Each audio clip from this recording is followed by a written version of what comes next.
सांगली जिल्ह्यात घरगुती गॅसचा कृत्रिम तुटवडा, काळा बाजाराचा संशय, दोषी एजन्सीवर कारवाईची मागणी.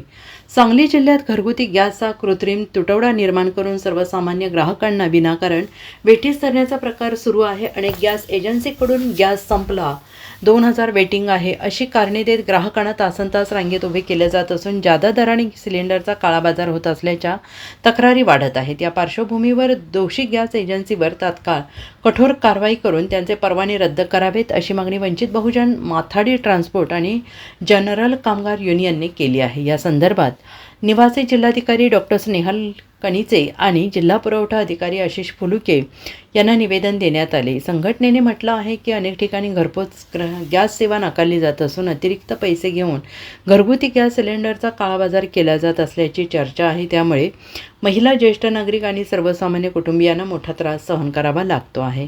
विशेष म्हणजे पवित्र रमजान महिन्यात तसेच वसतिगृहातील विद्यार्थ्यांसमोर अन्नाचा प्रश्न निर्माण होण्याची शक्यता आहे. दरम्यान जिल्हा पुरवठा अधिकारी आशिष फुलुके यांनी प्रशासन सतर्क असल्याचं सांगत नागरिकांनी संबंधित गॅस एजन्सीच्या नावाने लेखी तक्रार दिल्यास तात्काळ चौकशी करून दोषींवर कठोर कारवाई करण्यात येईल असे आश्वासन दिले आहे.